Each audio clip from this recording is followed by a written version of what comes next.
بسم اللہ الرحمن الرحیم۔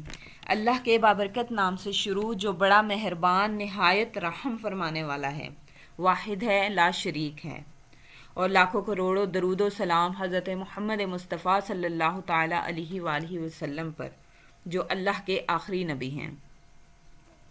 السلام علیکم، امید ہے آپ سب خیریت سے ہوں گے۔ اللہ تعالیٰ ہم پر اور آپ پر اپنی برکتیں رحمتیں نازل فرمائے، آمین۔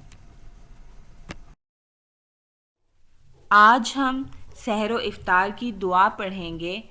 اس سے پہلے ناظرین سے میری درخواست ہے کہ میرے چینل کو سبسکرائب کریں تاکہ میری تمام ویڈیوز آپ تک پہنچ سکیں۔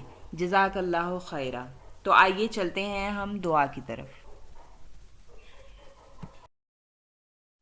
سحری کی دعا۔ وَبِصَوْمِ غَدٍ نَوَیْتُ مِن شَہْرِ رَمَضَان، اور میں نے ماہ رمضان کے کل کے روزے کی نیت کی۔ روزہ افطار کرنے کی دعا۔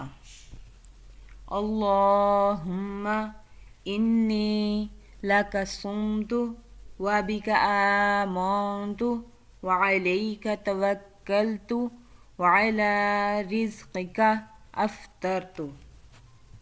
اے اللہ، میں نے تیری خاطر روزہ رکھا اور تجھ پر ایمان لایا اور تجھ پر بھروسہ کیا، اور تیرے رزق سے روزہ افطار کر رہا ہوں۔